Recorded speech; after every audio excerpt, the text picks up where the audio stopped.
जय हिंद दोस्तों, कैसे हो आप सभी लोग। उम्मीद है मस्त और बिंदास होंगे और अपनी पढ़ाई बहुत अच्छे से कर रहे होंगे। अपना जो एडवांस मैथ था उसका जो ज्योमेट्री टॉपिक से कल के सेशन से मैंने स्टार्ट किया है और कल का जो सेशन हुआ था उसमें मैंने आपको जो ज्योमेट्री के टॉपिक्स होते हैं जिनके बारे में हमें पढ़ना है कि कौन से टॉपिक से क्वेश्चन पूछे जाते हैं, कौन कौन से टॉपिक से कॉन्सेप्ट बनते हैं, जिनमें आप चाहे किसी भी एग्जाम की तैयारी कर रहे हो, चाहे आप एसएससी, सीडीएस या किसी भी स्टेट एग्जाम की तैयारी कर रहे हो जिसमें मैथ आपका आता है, उसमें आपका जो एडवांस मैथ होता है, एडवांस मैथ में जो ज्योमेट्री टॉपिक होता है इसका सबसे ज्यादा वेटेज होता है। यानी कि आपका 40% एडवांस मैथ में केवल ज्योमेट्री का ही वेटेज होता है, किसी भी एग्जाम की आप तैयारी क्यों ना कर रहे हो।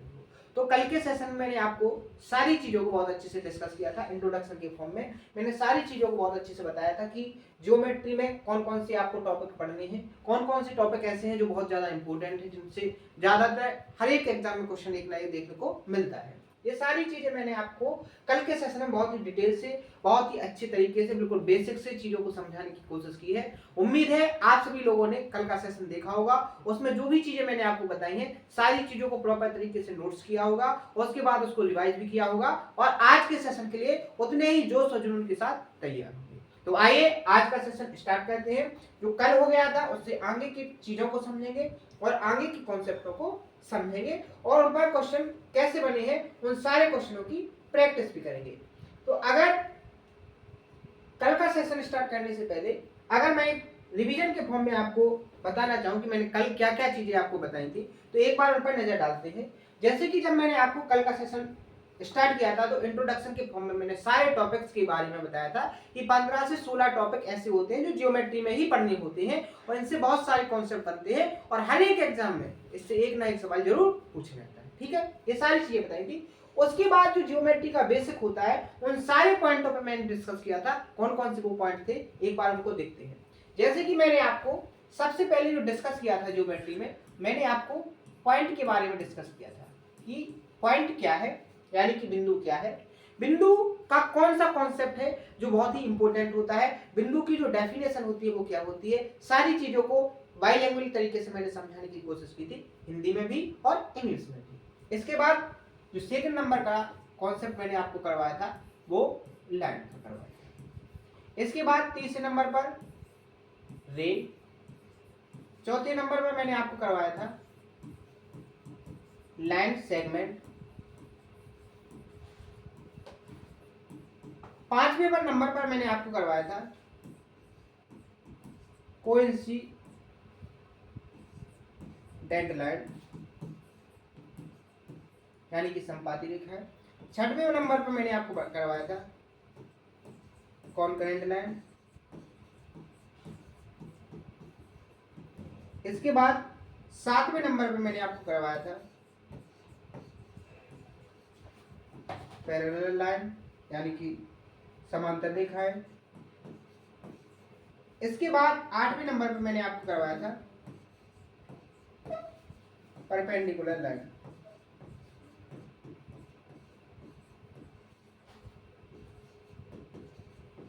यानी कि लंबवत रेखा। इसके बाद नौवें नंबर पर मैंने डिस्कस किया था आपसे क्या, परपेंडिकुलर कोलिनियर पॉइंट।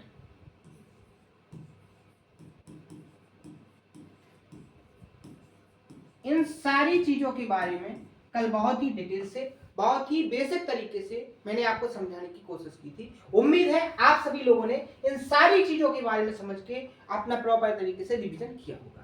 आज इससे आगे की चीजों को समझेंगे। आगे की चीजें क्या है कि जैसे लाइन से जो आगे का कॉन्सेप्ट बनता है ज्योमेट्री में वो एंगल का बनता है। बहुत ही सिलसिलेवार बड़े ही रिदम के साथ अपन को सारे कॉन्सेप्ट को बहुत अच्छे से पकड़ना है। ऐसे चीजों को निकलना है कि आप पहले हाईएस्ट लेवल का कॉन्सेप्ट बताओ या ऐसे कॉन्सेप्ट बताओ जो बिल्कुल लो लेवल के हों।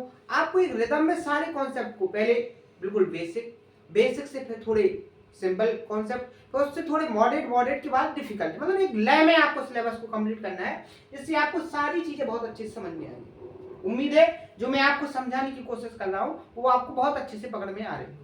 अब बात करते हैं आज कॉन्सेप्ट की। तो सभी लोग बहुत अच्छे तरीके से, प्रॉपर तरीके से हेडिंग बनाइए कि एंगल। आज जो अपनी हेडिंग होगी आज के सेशन की उसका नाम होगा एंगल। हिंदी में लिखेंगे इसको कोण। प्रॉपर तरीके से आप हेडिंग बना के लिख सकते हो कि एंगल क्या है। तो सबसे पहले अपना जो कॉर्ड होगा उसको समझने के लिए हम आपको एक डायग्राम से बताने की कोशिश करेंगे कि पहले डायग्राम से चीजों को, ज्योमेट्री आसान कब हो जाती है, जब उसको फिगर की डायग्राम के फॉर्म में आप समझो। जितना आप डायग्राम को अपने माइंड में सेट करोगे, ज्योमेट्री का कॉन्सेप्ट उतने ही आपकी आसान होते जाएंगे, और आप थ्योरी के फॉर्म में उसको रटोगे तो आपको ज्योमेट्री उतनी ही टफ लगेगी, हार्ड लगेगी। तो आपको क्या करना है कि ज्योमेट्री में ज्यादातर चीजें किस पर फोकस करना है, आपको डायग्राम पर फोकस करना है।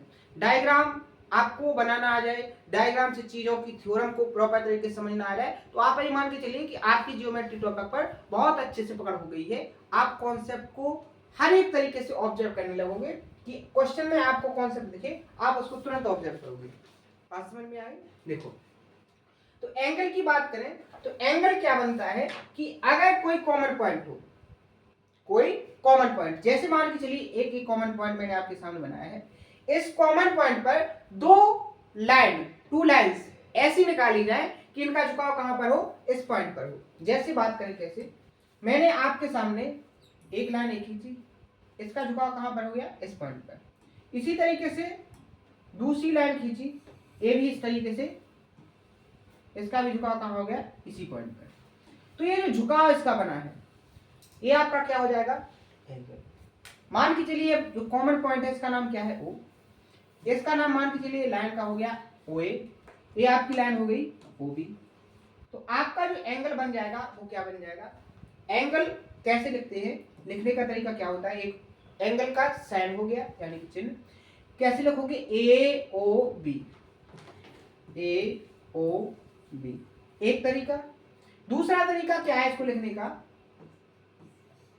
आप लिख सकते हो बी ओ ए, एंगल बी ओ ए। तीसरा तरीका क्या है इसका, आप लिख सकते हो एंगल, ठीक है। एक चौथा तरीका क्या है कि अगर आपको मान के चलिए इस एंगल की वैल्यू आपने पुट कर ली क्या, थीटा, क्या ऑब्जर्व कर ली, थीटा, यानी कि आपका जो झुकाव है इसकी जो वैल्यू है वो क्या है, थीटा है। तो इसका ये चौथा तरीका हो जाएगा कि आप इसको लिख सकते हो कॉन थीटा, यानी कि एक एंगल को आप 4 टाइप से लिख सकते हो। लेकिन आप देखोगे कि आपने लिखा एंगल ए ओ बी, आपने लिखा एंगल बी ओ ए, इसमें एक चीज का जो प्लेस है वो चेंज नहीं हुआ, किसका, ओ का। यानी कि आप जिस एंगल को लिखना चाहते हो वो हमेशा कहां पर रहेगा, मिड में रहेगा। कहां पर रहेगा, मिड में रहेगा। इस बात का आपको बहुत अच्छे से ध्यान देना है। तो एंगल का कॉन्सेप्ट क्या है, अगर किसी कॉमन पॉइंट पर दो लाइन का झुकाव हो उसको आप क्या कहते हो, एंगल कहते हो, यानी कि कोण कहते हो। समझ में आ गया?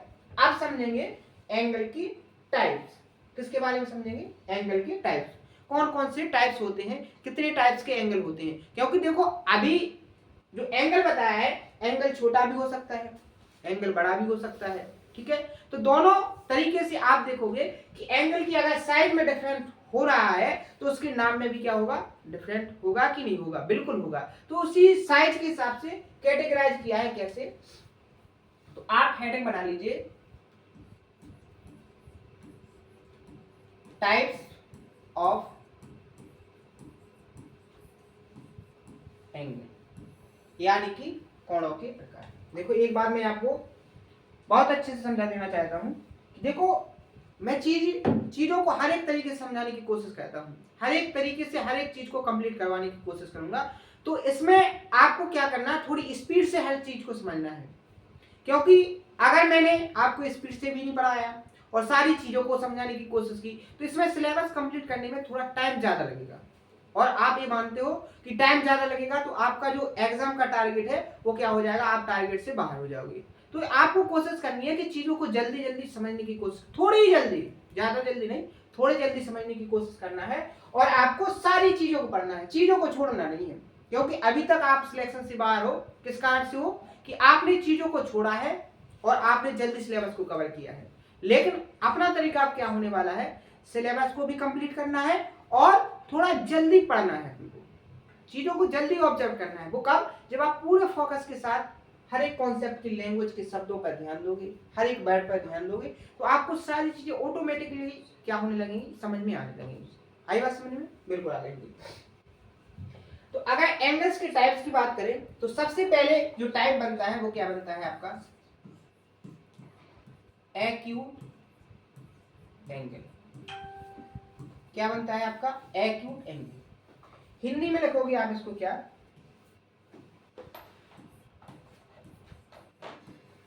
न्यून कोण। क्या लिखोगे, न्यून कोण।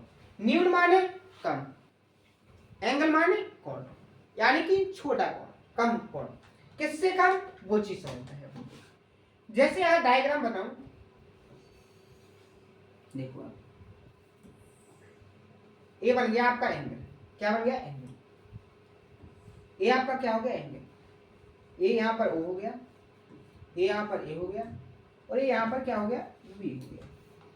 तो जो एक्यूट एंगल होता है, इसकी जो कंडीशन होती है, वो कंडीशन क्या कहती है कि जो एंगल बना है, मान के चलिए इसका नाम क्या है, थीटा है। कौन सा एंगल बना है, थीटा। तो इस थीटे की वैल्यू क्या हो जाए, जीरो से थोड़ी बड़ी, जीरो से क्या हो जाए, बड़ी, लेकिन 90 डिग्री से कैसी हो जाए, छोटी। यानी कि 0 और 90 के बीच के जो एंगल बनेंगे वो सारे एंगल किस में रखे जाएंगे, एक्यूट एंगल, यानी कि न्यून कोण की कैटेगरी में रखे जाएंगे। बात समझ में आए। तो न्यून कोण कौन से होंगे, एक्यूट एंगल कौन से होंगे कि जिनकी वैल्यू 0 और 90 के बीच में हो, वो सारे एंगल किस में रखे जाएंगे, आपके एक्यूट एंगल में रखे जाएंगे। बात समझ में आए। दूसरा टाइप, ये आपका पहला टाइप हो गया। नेक्स्ट टाइप, दूसरा टाइप लिखोगे आप, राइट एंगल।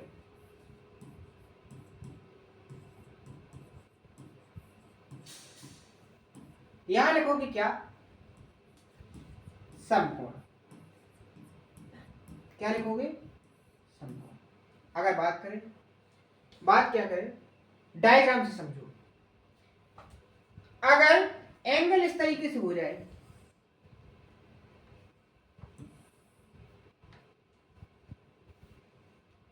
एक लाइन दूसरी लाइन के ऊपर बिल्कुल परपेंडिकुलर हो जाए। परपेंडिकुलर का कॉन्सेप्ट मैं कल के सेशन में बहुत अच्छे से समझाया था। अगर कोई नया है वो जाके लास्ट का सेशन देख सकता है। परपेंडिकुलर का सारा कॉन्सेप्ट, सारा बेसिक मैंने आपको लास्ट के सेशन में कंप्लीट कराया है। परपेंडिकुलर लाइन क्या होती है, इनसे कितने डिग्री का एंगल बनता है। ठीक है, बात समझ में आए। तो मान के चलिए जो पॉइंट है ये क्या है, ओ है। यहां पर आपका क्या हो गया, ए। यहां पर आपका क्या हो गया, बी। तो आपका ये जो एंगल बन रहा है थीटा, इस एंगल की वैल्यू यदि, ध्यान से सुनना, अगर इस एंगल की वैल्यू यानी कि थीटा की वैल्यू यदि 90 डिग्री के बराबर हो जाए, यानी कि थीटा किसके इक्वल टू हो जाए, 90 डिग्री के इक्वल टू हो जाए, तो आप क्या बोलोगे कि ये एंगल कौन सा है, राइट एंगल। क्या है, राइट एंगल। बात समझ में आई। तो acute angle, right angle. Next type क्या आ जाएगा आपका, देखो बहुत छोटे छोटे कॉन्सेप्ट है, बहुत छोटे छोटे कॉन्सेप्ट है, जल्दी जल्दी समझेंगे, जल्दी खत्म हो जाएंगे। उसके बाद अपन थोड़े मॉडरेट लेवल के क्वेश्चन पढ़ेंगे, कॉन्सेप्ट पढ़ेंगे, फिर उनसे कैसे क्वेश्चन आए हैं लास्ट ईयर के जो एग्जाम हुए हैं, और आगे किस तरीके से क्वेश्चन बनेंगे। इन सारी चीजों को अपन एक एग्जामिनर के माध्यम से चीजों को ऑब्जर्व करके उनकी प्रैक्टिस करेंगे। ठीक है, ये छोटे छोटे बेसिक चीजें हैं, बहुत जल्दी जल्दी समझेंगे। तीसरा जो टाइप अपना बनेगा वो क्या बनेगा आपका, ऑब्टूज एंगल।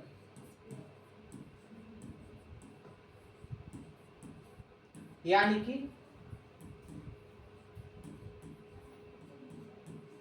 अधिक कोण। ठीक है, अब अधिक कोण का कॉन्सेप्ट क्या होता है उसको समझो। जैसे 90 तक पहुंच गए, 90 तक आप पहुंच गए, अगर डायग्राम इस तरीके से बना दी जाए आपको,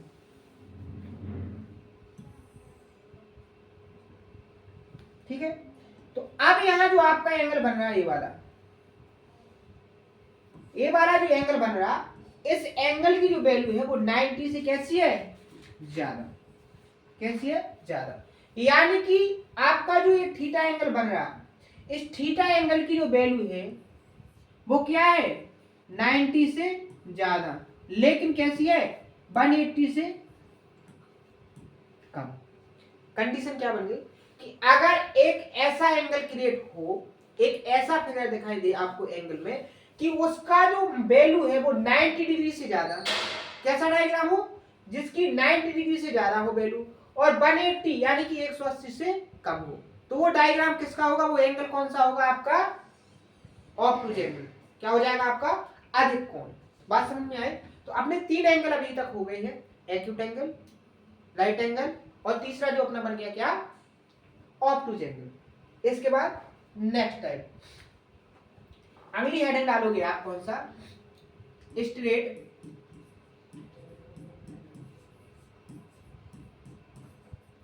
एंगल। हिंदी में लिखोगे, क्या लिखोगे, सैल कोण। क्या लिखोगे, सैल कोण। अब सैल कोण क्या है उसको समझो। जैसे आपको एक सीधी लाइन दी है, स्ट्रेट यानी कि सीधा, और मैं आपसे बोलूं कि इस पॉइंट पर,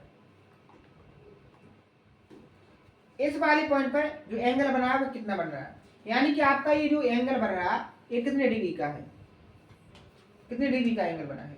तो आपको मान के चलो आप इसको थीटा मानते हो, तो ऐसी कंडीशन जिसमें आपकी जो थीटा की वैल्यू है वो कितनी हो जाए, 180 डिग्री के बराबर हो जाए, तो इस कंडीशन में आप इस एंगल को क्या नाम दोगे, स्ट्रेट एंगल।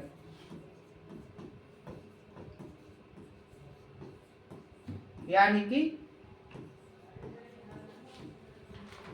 सैल कोण। क्या नाम दोगे आप इसको, सैल कोण, स्ट्रेट एंगल। आई बात समझ में, आगे बढ़ेंगे। नेक्स्ट टाइप क्या हो जाएगा अपना, अगली हेडिंग डालो अपना, छठवां टाइप,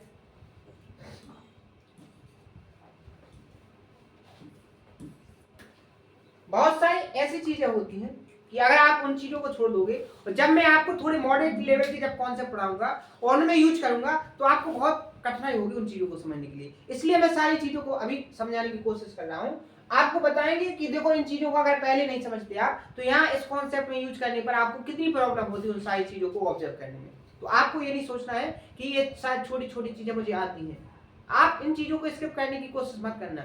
इन सारी चीजों को आप बड़े अच्छे से कायदे से नोट्स बनाने की कोशिश करना, प्रॉपर तरीके से लिखने की कोशिश करना, उसको रिवाइज करने की कोशिश करना। ये छोटी छोटी चीजें आपको एक क्लू की तरह, आपको जो मॉडरेट और डिफिकल्ट लेवल के कॉन्सेप्ट होंगे उन्हें बहुत ज्यादा आसानी कर देंगे आपको समझने में। जैसे अगला जो कॉन्सेप्ट है वो कौन सा है, एंगल का type, reflex angle.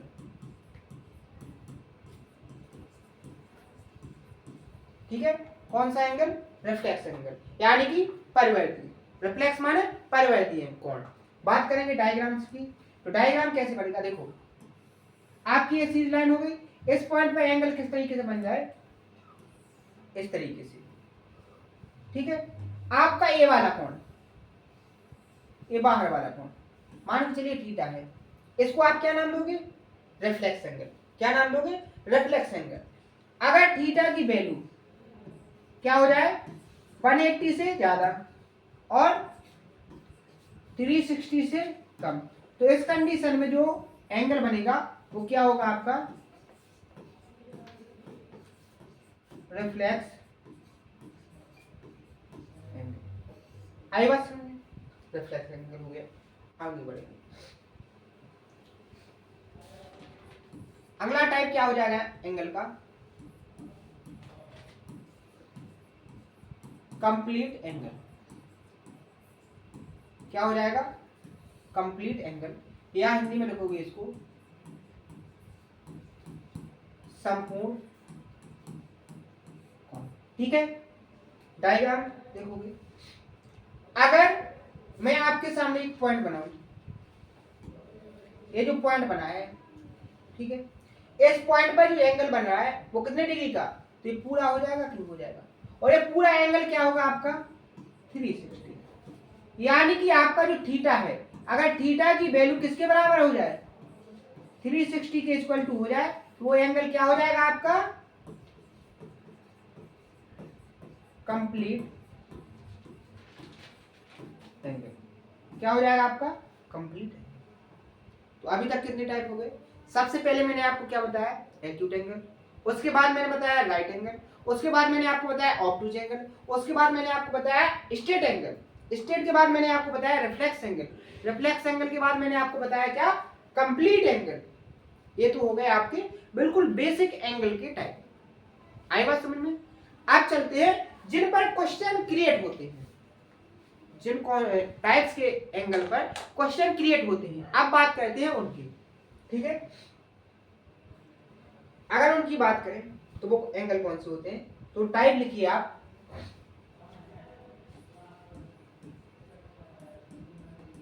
Vertically opposite angle. ठीक है, या आप लिख सकते हो क्या, शीर्षाभिमुख कोण। क्या लिखोगे, शीर्षाभिमुख कोण, वर्टिकली अपोजिट एंगल। बात करेंगे कैसे, डायग्राम से समझो। मैंने इस तरीके से दो लाइन खींची जो एक दूसरे को क्या करती हैं, इंटरसेक्ट, यानी कि प्रतिच्छेद करती हैं। किस पर, इस पॉइंट ओ पर। पॉइंट ओ पर एक दूसरे को क्या करती हैं, इंटरसेक्ट करती हैं। यहां पर कितने एंगल बन रहे हैं आपकी, एक एंगल ए, दूसरा एंगल ए, तीसरा एंगल ए और चौथा एंगल ए। तो वर्टिकली अपोजिट एंगल यानी कि आमने सामने वाले कोण। अगर बात करें ए एंगल और ए एंगल एक दूसरे के क्या कहलाएंगे, आपके वर्टिकली अपोजिट एंगल, शीर्षाभिमुख कोण, जो वैल्यू में कैसे होते हैं, इक्वल होते हैं। अगर इस एंगल की वैल्यू थीटा है तो ये एंगल भी कितना हो जाएगा आपका, थीटा। इसी तरीके से आप यहां देखो, अगर ए एंगल और ए एंगल आपकी क्या है, वर्टिकली अपोजिट एंगल, अगर इस एंगल की वैल्यू क्या है, अल्फा है, तो इस एंगल की वैल्यू भी क्या होगी, अल्फा होगी। तो वर्टिकली अपोजिट एंगल समझ में आ गया कैसे होते हैं, वैल्यू में इक्वल होते हैं और आमने सामने के एंगल होते हैं। बात समझ में आ गई, कैसे होंगे, डायग्राम से समझ लिया। ठीक है, नेक्स्ट टाइम जैसे मान के चलिए इस पर क्वेश्चन कैसे बनेगा, जैसे उसने कह दिया कि थीटा की वैल्यू 40 डिग्री है, क्या है, थीटा की वैल्यू 40 डिग्री है, तो आपको अल्फा की वैल्यू फाइंड करनी है, क्या होगी।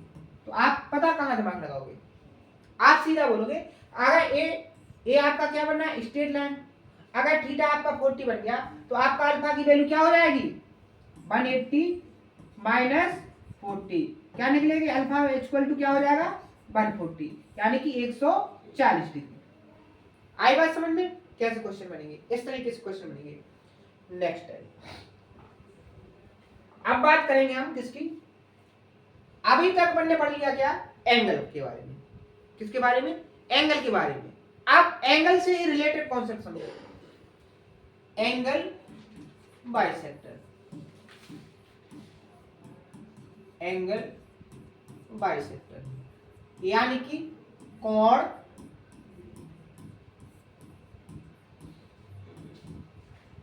समद्विभाजक। किसकी बात करेंगे अपन, कोण समद्विभाजक की। कोण समद्विभाजक क्या होता है, तो अभी तक मैंने जो आपको बताया है उससे आपको एक चीज समझ में आ गई होगी कि एंगल क्या है। आई बात समझ में कि एंगल क्या है, इतनी चीज हर एक स्टूडेंट को समझ में आ गई होगी कि एंगल है क्या। तो देखो मैंने आपके सामने एंगल बनाया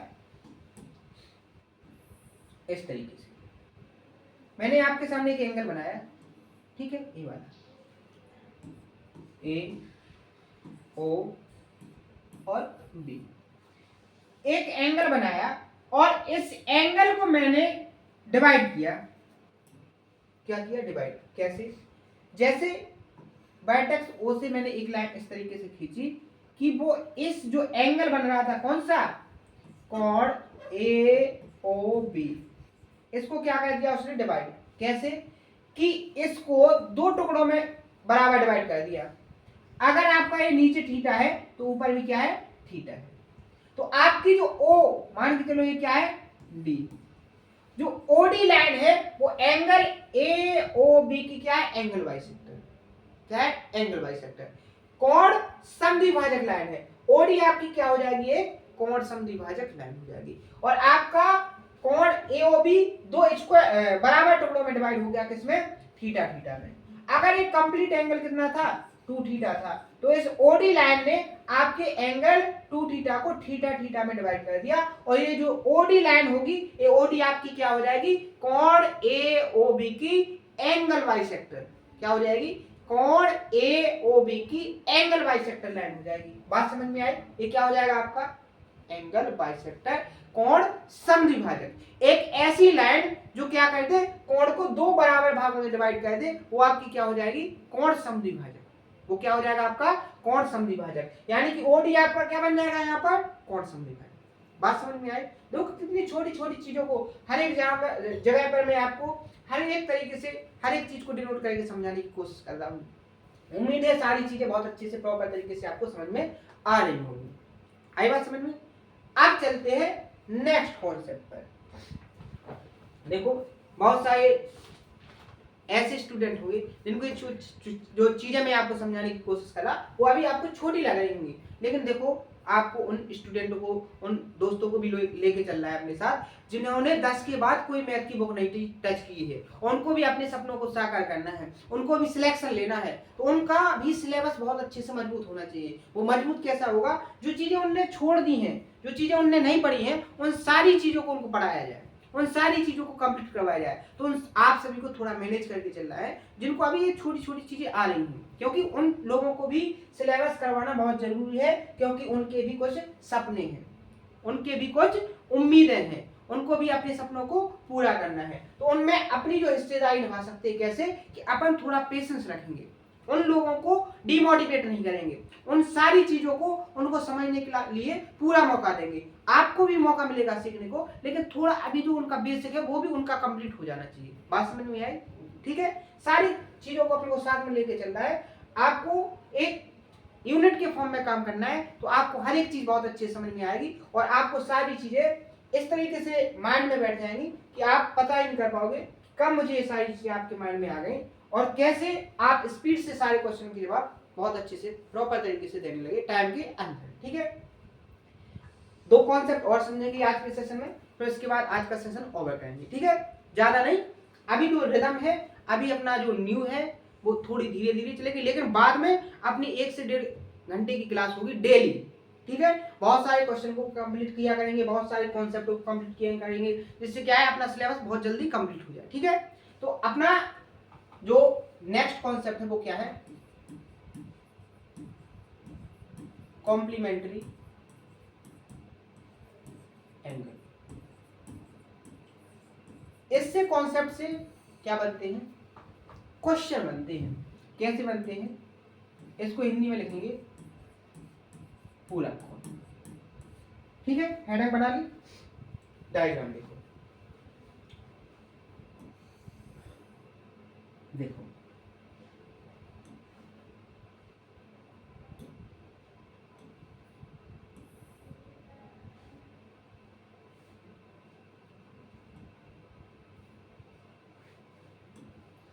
एक एंगल मैंने बनाया कितने डिग्री का, 90 डिग्री, लेकिन मैंने इस एंगल को दो टुकड़ों में डिवाइड किया। एंगल बाइसेक्टर नहीं किया मैंने, उसको दो टुकड़ों में डिवाइड किया। वो कैसे भी हो सकते हैं, एंगल बाइसेक्टर भी हो सकते हैं, छोटे बड़े भी हो सकते हैं, कैसे भी हो सकते हैं, लेकिन मैंने उसको दो टुकड़ों में डिवाइड कर दिया। कैसे, देखो इस तरीके से। बात समझ में आई, यानी कि मैंने एक एंगल बनाया 90 डिग्री का, उस 90 डिग्री के एंगल को मैंने दो टुकड़ों में डिवाइड कर दिया। एक एंगल का नाम हो गया x और एक को वैल्यू होगी क्या, y। क्या होगी, y। और आप यहां देखोगे x और प्लस y करोगे तो इसकी वैल्यू कितनी डिग्री आ रही है, 90 डिग्री। तो आपका यहां से कॉन्सेप्ट बन के तैयार हो गया। वो कॉन्सेप्ट क्या बन के तैयार हो गया कि एक ऐसा एंगल, क्या, एक ऐसा एंगल, एक नहीं सॉरी, दो ऐसे एंगल लिए जाए जिनकी वैल्यू का सम कितने डिग्री के बराबर हो जाए, 90 डिग्री के बराबर हो जाए। यानी कि 2 ऐसे एंगल लिए जाएं जिनकी वैल्यू का सम कितना हो जाए, 90 डिग्री हो जाए। तो वो दोनों एंगल एक दूसरे के क्या हो जाएंगे, कॉम्प्लीमेंट्री एंगल, यानी कि पूरा कोण हो जाएंगे। जैसे बात करें अगर एक एंगल की वैल्यू 30 दी गई है और इसका क्या निकालना है, आपको कॉम्प्लीमेंट्री एंगल निकालना है।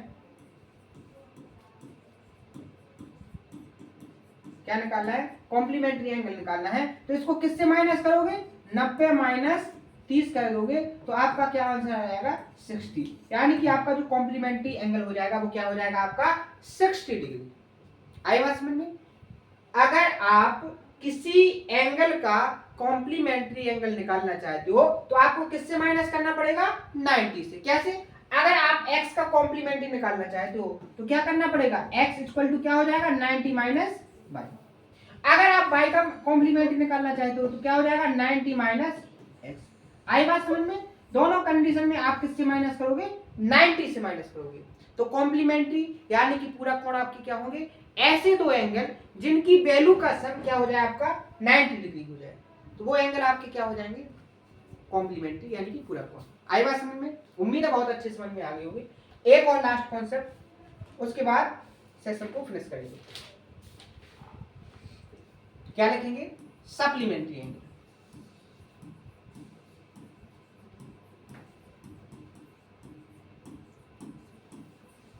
देखो पढ़ने में बोरियत नहीं होनी चाहिए, अगर आपको पढ़ने में बोरियत हो रही है तो आप ये मान के चलिए आपको सिलेक्शन की जरूरत नहीं है। सिलेक्शन उसी को मिलता है, सपने उसी के साकार होते हैं, उम्मीदें उन्हीं की पूरी होती हैं जिनको काम करने में बोरियत ना हो। क्या ना हो, जिनको काम करने में बोरियत ना हो। जिनको काम करने में बोरियत हो रही है तो आप ये मान के चलिए उसका लक्ष्य ही नहीं है, वो उसको सपने पूरे करने के लिए उसने कोई टारगेट ही नहीं बनाया है, उसके सपने ही नहीं है, वो उसकी उम्मीद ही नहीं है, वो उस काम को किस लिए कर रहा है, मजबूरी में। अगर आपको किसी लक्ष्य को पाना है तो आपको उस काम लक्ष्य को पाने के लिए जितने काम करने पड़ेंगे उनमें बोरियत नहीं होनी चाहिए, उसमें कोई डायलॉग बाजी नहीं, कोई हवाबाजी नहीं होनी चाहिए। सीधी प्रॉपर तरीके से उसको जब तक फिनिश ना हो जाए तब तक आपको उसको करना है। जैसे मैंने आपको जब से पढ़ाना स्टार्ट किया है पूरे कॉन्सेप्टों को पढ़ाते ही जा रहा हूं, मैंने ब्रेक लेने की एक मिनट भी नहीं सोची, क्योंकि मेरा जो लक्ष्य है, मेरी जो उम्मीद है, मेरे जो सपने हैं वो ये है कि आप सभी लोगों को आपके सपने पूरे हो जाएं, वो सारी चीजें मैं आपको दे सकूं जिससे मेरे सपने पूरे हुए हैं उनसे आपके सपने भी पूरे हो जाएं। इसलिए मुझे बोरियत नहीं होती, तो आपको भी बोरियत नहीं होनी चाहिए कि आप बहुत सारी चीजों को पढ़ रहे हो। आप ज्यादा से ज्यादा चीजों को पढ़ो, ज्यादा से ज्यादा चीजों को सीखो, जितनी चीजों को सीखोगे उतनी जल्दी आपके सपने पूरे होंगे, उतनी जल्दी आपकी उम्मीदें पूरी होंगी। ठीक है, अगर आप टाइम पास करोगे, कुछ चीजों को आज पढ़ोगे, कुछ चीजों को कल पढ़ोगे और परसों पर छोड़ते जाओगे तो आप कभी भी अपनी उम्मीदों को खरा नहीं उतर पाओगे और ना ही आपके सपने पूरे होंगे। बात समझ में आ गई, मैं आपसे जो बोलूंगा बिल्कुल कड़वा बोलूंगा, लेकिन आपके सपनों के लिए ही बोलूंगा। ठीक है, जैसे मैंने आपसे क्या कहा, सप्लीमेंट्री एंगल, इसको हिंदी में लिखेंगे क्या, समपूरक कोण। क्या लिखेंगे, समपूरक कोण। अभी आपको मैंने क्या बताया है, कॉम्प्लीमेंट्री एंगल। क्या बताया है, कॉम्प्लीमेंट्री एंगल। कॉम्प्लीमेंट्री एंगल क्या होते हैं, ऐसे टू एंगल्स जिनकी वैल्यू का सम क्या हो जाए 90 डिग्री के इक्वल टू हो जाए तो वो एंगल एक दूसरे के क्या होते हैं, कॉम्प्लीमेंट्री एंगल। सेम कॉन्सेप्ट से बनिए कि अगर ऐसे टू एंगल्स, जैसे ऐसे टू एंगल्स जिनका वैल्यू का सम कितने के डिग्री के बराबर हो जाए, 180 के। जैसे आपका ये टोटल एंगल कितने का बनता है, 180 का। आपने दो टुकड़ों में डिवाइड किया x और y। अगर x प्लस y की वैल्यू का सम 180 हो रहा है तो x और y एक दूसरे के क्या हो जाएंगे, सप्लीमेंट्री एंगल हो जाएंगे। क्या हो जाएंगे, सप्लीमेंट्री एंगल, यानी कि एक दूसरे के समपूरक कोण हो जाएंगे। आई बात समझ में, कैसे हो जाएंगे, अगर दो एंगल आपको दी गई है और दोनों एंगल की जो वैल्यू का सम है, जो योगफल है वो 180 डिग्री के बराबर हो जाए तो वो दोनों एंगल एक दूसरे के क्या हो जाएंगे, सप्लीमेंट्री एंगल हो जाएंगे। अगर बात करेंगे x के सप्लीमेंट्री एंगल की बात, तो क्या करोगे आप, x इक्वल टू 180 माइनस, अगर y का सप्लीमेंट्री एंगल निकालोगे तो क्या हो जाएगा, 180 माइनस। आई बात समझ में, जैसे अगर आपको एक सप्लीमेंट्री एंगल दिया है 50, इसको दूसरा सप्लीमेंट्री एंगल निकालना है तो क्या हो जाएगा, 180 माइनस 50 इक्वल टू क्या आ जाएगा, 130। आई बात समझ में, ऐसे। अब इन दोनों कॉन्सेप्टों से एक कॉन्सेप्ट निकलता है, क्या निकलता है, एक कॉन्सेप्ट निकलता है कि, बहुत अच्छे से लिखना, कि पूरक कोण और समपूरक कोण के बीच का अंतर 90 डिग्री होता है। यानी कि समपूरक और पूरक दोनों एंगल के बीच का जो डिफरेंस होता है वो क्या होता है, 90 डिग्री का होता है। जैसे बात करें एग्जाम्पल के तौर पर समझने की, जैसे आपने थीटा की वैल्यू ले ली कितनी, 30, क्या ले ली, 30। तो इस 30 डिग्री का पूरा कोण क्या बनेगा, 60। कैसे, 90 माइनस 30, बात समझ में आई। इसका संपूरक कोण क्या बनेगा, 180 से माइनस करेंगे 30 को तो क्या आ जाएगा, 150। अब मैंने आपसे क्या कहा है कि पूरक और संपूरक एंगल के बीच का जो डिफरेंस है, जो अंतर है वो कितना होगा, 90 डिग्री। तो देखेंगे 150 यानी 150 माइनस क्या करोगे 60 को, तो आप क्या पाओगे, इनका डिफरेंस कितना आया, 90 डिग्री। इस कॉन्सेप्ट से क्वेश्चन आएंगे, लेकिन इस कॉन्सेप्ट को समझाने के लिए मुझे सारे एंगल्स के बारे में आपको समझाना पड़ा, तब जाके मैंने इसको समझा पाया। आई बात समझ में, समझ में आई ना, कॉन्सेप्ट इसी को समझाना था, लेकिन इस कॉन्सेप्ट को समझाने के लिए मुझे सारे एंगल को समझाना पड़ा, तब जाके आपका एक कॉन्सेप्ट आया। क्योंकि आपको एंगल नहीं बताते, एंगल की टाइप नहीं बताते, एंगल बाइसेक्टर नहीं बताते, तो आप क्या कॉम्प्लीमेंट्री और सप्लीमेंट्री एंगल को इतनी जल्दी समझ पाते, बिल्कुल नहीं समझ पाते। और आप इस लाइन को बहुत टाइम में ऑब्जर्व कर पाते कि ये 90 डिग्री हुआ तो कैसे हुआ। लेकिन जब सारे एंगल आपको पता चल गए तो आपको एक कॉन्सेप्ट बहुत आसान तरीके से समझ में आ गया। तो ये होता है तरीका, आपको कॉन्सेप्ट कैसे समझना है, आपको अपने माइंड में कैसे रखना है। ये चीजें आपको कब आएंगी, जब आप सारी चीजों को कंप्लीट करोगे, सारी चीजें कंप्लीट भी होंगी और आप थोड़ी स्पीड से पढ़ोगे तो आपका सिलेबस टाइम के अंदर क्या हो जाएगा, फिनिश भी हो जाएगा।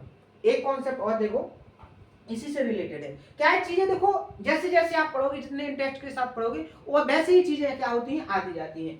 कॉन्सेप्ट क्या है कि अगर आप एक्सटीरियर और इंटीरियर एंगल, जैसे देखो हेडिंग डालने की जरूरत नहीं है, डायग्राम समझो। जैसे ये क्या हो गया आपके सामने, मैंने एक एंगल बना दिया ए, बहुत अच्छी समझ ना, देखो कॉन्सेप्ट कैसे बनेगा। अगर मैं बात करूं ए एंगल, ये आपका क्या है, इंटरनल एंगल, यानी कि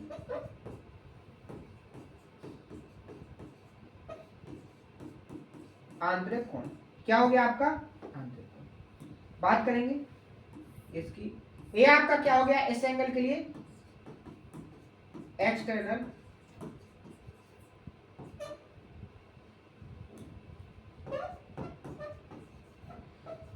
क्या हो गया, एक्सटर्नल एंगल, यानी कि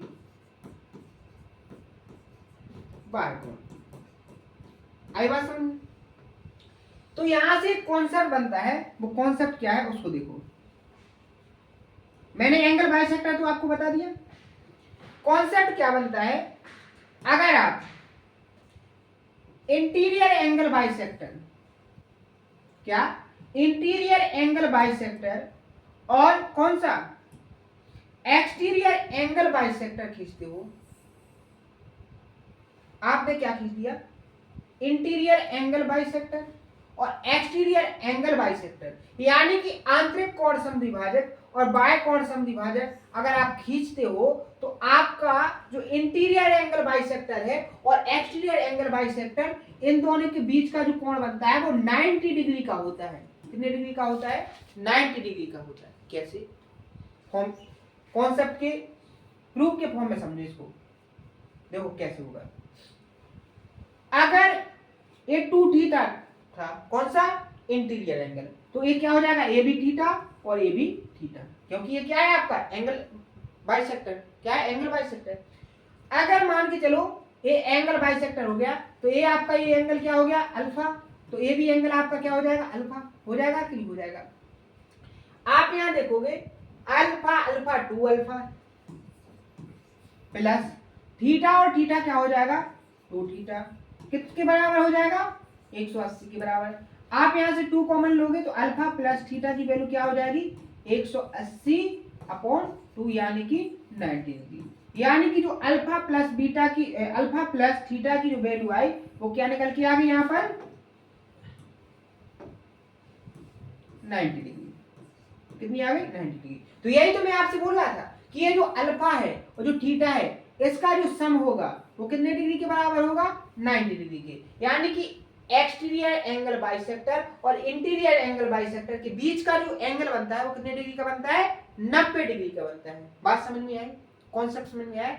अब देखो इन पर क्वेश्चन कैसे आते हैं उनको अपन कल बहुत अच्छे से प्रैक्टिस करेंगे। जैसे देखो ये सारे कॉन्सेप्ट हैं कि कोटि पूरक, मैंने पूरक कौन बताया ना, देखो सारे कॉन्सेप्ट पर जो क्वेश्चन है वो कल अपन बहुत अच्छे से फिनिश करेंगे। सारे क्वेश्चनों को देखेंगे, बिल्कुल प्रॉपर तरीके से देखेंगे। सप्लीमेंट्री एंगल देखो, सप्लीमेंट्री एंगल है, कॉम्प्लीमेंट्री एंगल, सारी चीजों को प्रॉपर तरीके से देखें, कल प्रैक्टिस करेंगे। आज की मैंने आपको बहुत सारी चीजों को कंप्लीट करवाया है।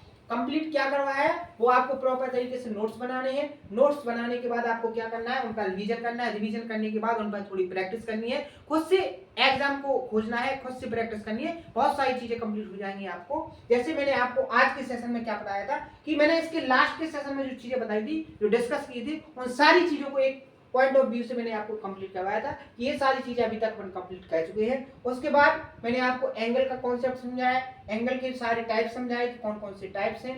सारी चीजों को विद डायग्राम के साथ समझाने की कोशिश की है। उम्मीद है सारी चीजें आपको बहुत अच्छे से समझ में आ गई होंगी। और आपका बहुत ही इंपॉर्टेंट कॉन्सेप्ट ये रहा, इससे क्वेश्चन आपको बहुत सारे देखने को मिलेंगे अभी जब कल प्रैक्टिस करवाएंगे करते सेशन में। और इंपॉर्टेंट कॉन्सेप्ट आपको ये समझना है कि एक्सटीरियर और इंटीरियर एंगल बाइसेक्टर अगर खींचते हो तो एक्सटर्नल और इंटरनल दोनों एंगलों के बीच, बाइसेक्टर के बीच में जो एंगल बनता है वो 90 डिग्री का बनता है। उम्मीद है सारी चीजें बहुत अच्छी समझ में आई होंगी। तो आज के सेशन में इतना ही। कौन सेशन कैसा लगा इसको कमेंट बॉक्स में जरूर बताएं। आपके कौन कौन से डाउट हैं उनको भी कमेंट बॉक्स में जरूर बताएं। तो आज के लिए इतना ही, मिलते हैं नेक्स्ट सेशन में। थैंक यू, धन्यवाद।